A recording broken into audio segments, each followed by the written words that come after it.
No, sir. Okay. Oh, he did hint. He did hint today at the news conference, which is probably something that's not exciting for fans about how it could be, a game. How did he say it? That you got to be more patient with. He Mm. did say, there's going to be times when you have to punt. So if you're looking forward to some big now again, unless he's playing some super 3-level mind game, which I don't think he is, I think it's going to be like there's not going to be that stuff going forward on 4th and 3 from like your own 45 kind of stuff. I just would be surprised. No, I think he knows that he has to, and I think this goes back to the Ohio State game, right? Like they overthought everything in the Ohio State game, and that's why they got to the position that they were in of kind of screwing themselves. I don't. I think Penn State, like, they probably certainly could have executed much better in that game. Drew Aller probably could have played a much better game that day. But really, when you go back at it and you look at like the big brain just forgetting because of the laundry change type thing, yeah, like you shouldn't be doing that. And I think that's got to be the lesson he learns this that he learned that week that he takes into this week. And I think it's, at least if you're paying attention to the way we pay attention, it is refreshing and nice to hear that, because that he is correct. Like it is going to take a patient game to beat Michigan. And I think that's a good call. Let's stick there with the Michigan game. I've been thinking about it. I am much more optimistic about it as I sit here now than I did probably the week after Penn State played Ohio State, even the week after Penn State played Indiana. I feel a lot better about it based on the performance I saw on Saturday. I was thinking about it a little bit, and there's probably like 3 Darians right now out there floating in the universe. I'm gonna bear with me on this one, Steve, because it's a little bit I'm of a good. I'm stretch. sitting down. Okay, so there's the optimistic Darian, the anxious Darian, and the reality Darian. Okay, those Okay. are our 3 Darians. Those are what you're gonna get this week.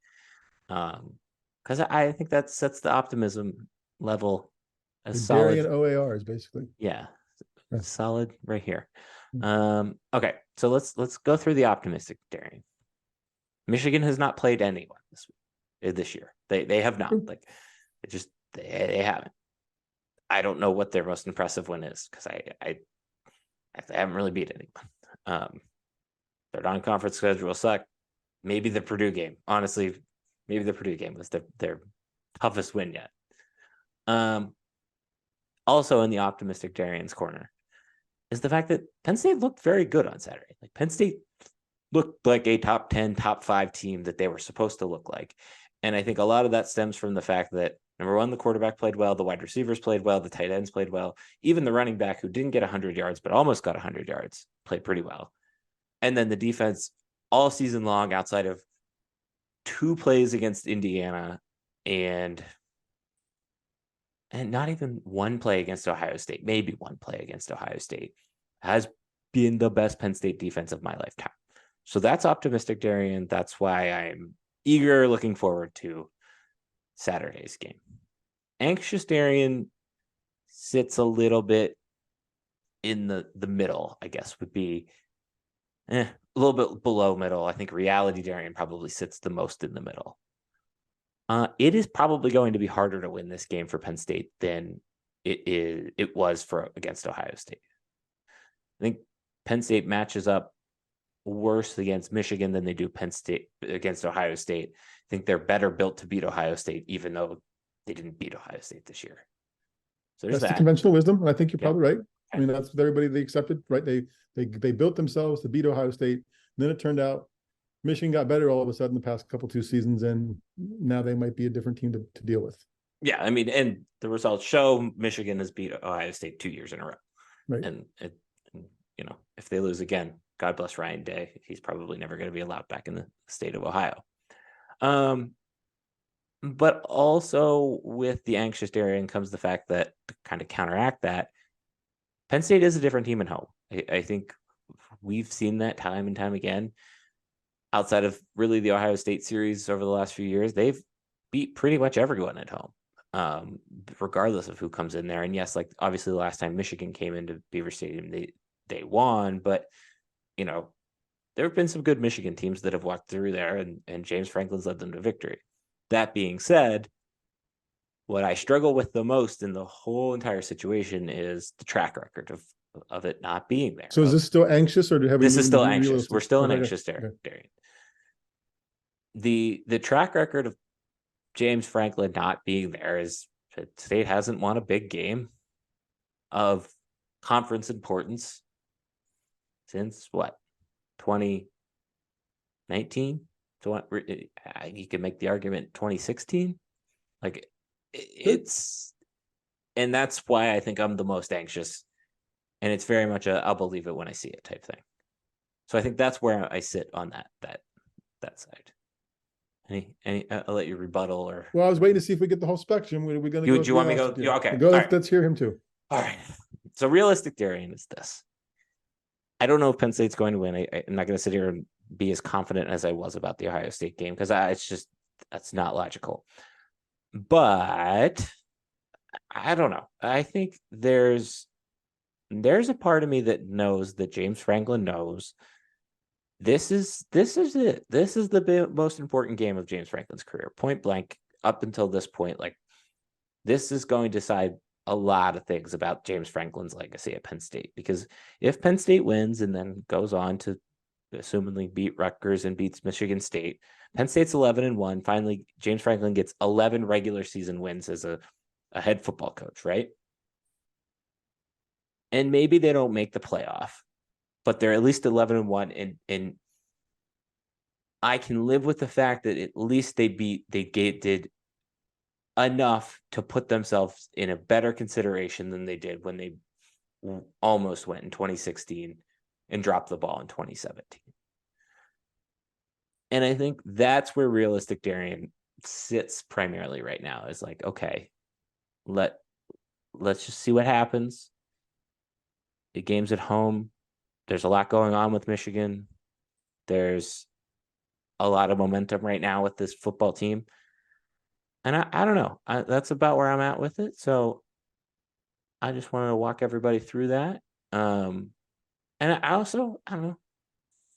I know I'm going to stick by my guns. I said Penn State was going to go 11-1, and they have a very real chance of doing that. They do that. I think if they win on Saturday, they will do that. I really do. And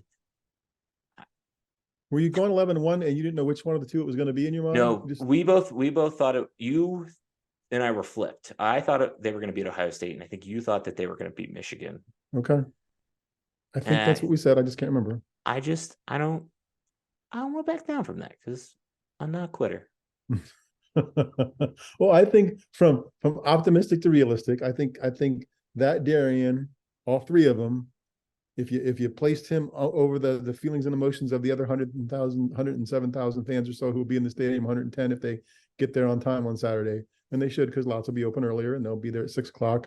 What will they be doing at 6:00 in the parking lots? They can hit us with an ad. They will be drinking Death Wish coffee. I don't know if you know this, but Steve's wearing his Death Wish coffee sweatshirt. I also got mine. It's very comfortable. Death Wish Coffee is having an NIL special, an NIL deal with 3 football players, one from Penn State, one from Ohio State, and one from Michigan. Who is it? We don't know because they don't want to get the player in trouble because the NCAA has dumb rules. So I think it's still Dominic DeLuca, especially after Saturday. Maybe Tony Rojas is sliding up on that list, but that was good. So I think the circles cover all those people who have tailgated with their coffee and come in. It's somewhere between optimistic and realistic, right? Like what's going to happen is somewhere between that. You've got the whole thing. It's something in the middle there is going to happen. Yeah.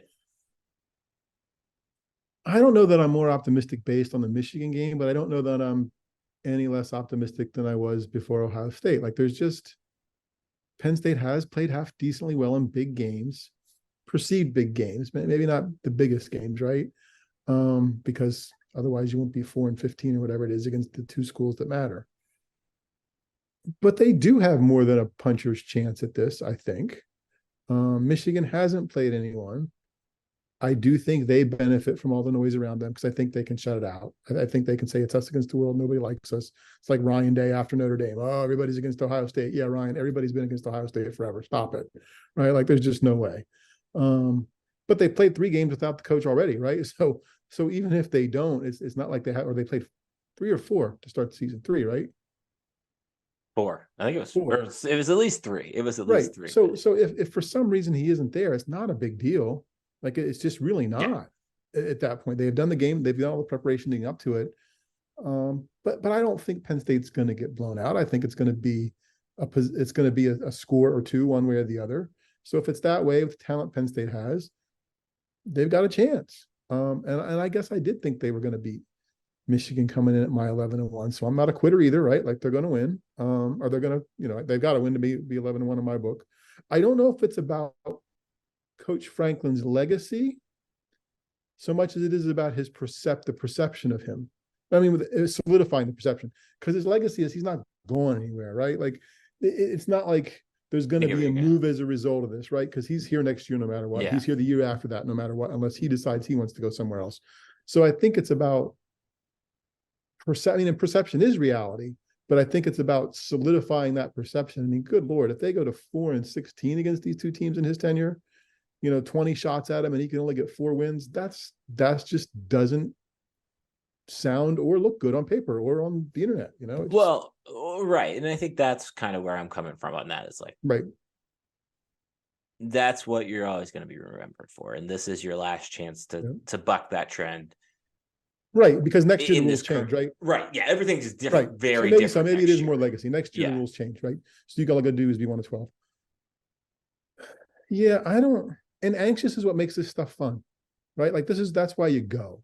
I mean, it's no fun going to the games, they're going to win by 3 touchdowns. Because then when they don't, you're ticked. Hello, Indiana, or it's boring. Hello, pick any other team that's in the non-conference schedule for the next decade of your life.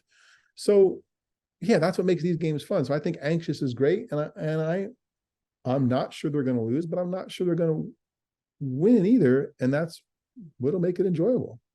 That's a really good point. I was talking to my former college roommate, Andy Medora, about this prior to the Ohio State game. And he's like, I'm just excited to watch them play meaningful football. Like it's, and I even had that thought. I even had that thought during the Maryland game, probably around the time Bo came in to kind of really shut down the game there with like 5-6 minutes left. I was like, I'm kind of bored. Like I'm going to stay till the end because I paid money to do this. But yeah, you want them to play to the moment and play. It's still an entertainment business. God, I'm starting to sound more and more like you more every day, but it's still an entertainment business, and you want to get your money's worth, and get your money's worth includes a very good game against Michigan. And I think, I don't know. I think I just will, going back to the Franklin thing, I will feel better. I will sleep better as a Penn State fan at night, knowing that James Franklin at least gave Penn State the best possible chance, which he hasn't always done that. And I think it's just kind of really, I hate to say it and put the ultimatum on it, but it just feels like now or never. Like next year, like you said, the rules change. Like it's going to be harder, but also easier. And it's going to just be about making the playoff and then getting in and seeing what happens once you're in. Now it's about getting in, just point blank getting in, because it's so hard to get into the college football playoff. At least it feels that way as a Penn State fan since 2016. So I don't know. You know what else for Saturday that feels interesting to me and kind of snarky, I guess, as I get ready to say it, right? Like there's no way that if Penn State wins on Saturday, that 1-0 feeling at 4:00 in the afternoon feels the same as 1-0 against whoever the heck it was earlier this season. 100%. Right? Like I appreciate and understand why a coach does that. I know it. And Penn State is all in, right? From the branding above the tunnel now, walking in. And God, you even hear other coaches saying, oh, we just want to be 1-0 this week, and other teams and other sports. But I'm sorry, there's no way this 1-0 would feel like any other 1-0 the rest of this season. I thought about that even in the context of the quote we were talking about. It was, he said something about we can't enjoy this for 15 minutes type thing. And maybe that was a few weeks ago. he said that, but kind of just thinking about that context, and you're not going to say that when you beat Michigan. Like, you're not. Like, you're admittedly treating the games different. That we're getting into nitpicking now, but I 100% agree with you on that one, because it's a, I don't know. I think it's a legacy defining win, or I think it is. I really do. Like, I think it's No, more this is nuanced, but this is how his we're going to remember. last chance. Yeah. This is Penn State's last chance to make the 14 playoff. Period. It's his last chance to make the 14 playoff. They got to win this game Saturday and make the 14 playoff. If they don't, that doesn't mean they're not going to have a respectfully good season, a top 10, top 15 season that many other programs would be jealous of. But it is legacy. So now I'm going to come back your direction. It is more legacy defining, because then you will have never made the playoff in the 4-team era, and that's decidedly harder than what's going to be the 12-team era. Right. Okay. I feel good about it. I feel better. Feel better that we talked that through, I guess would be the best way to say it.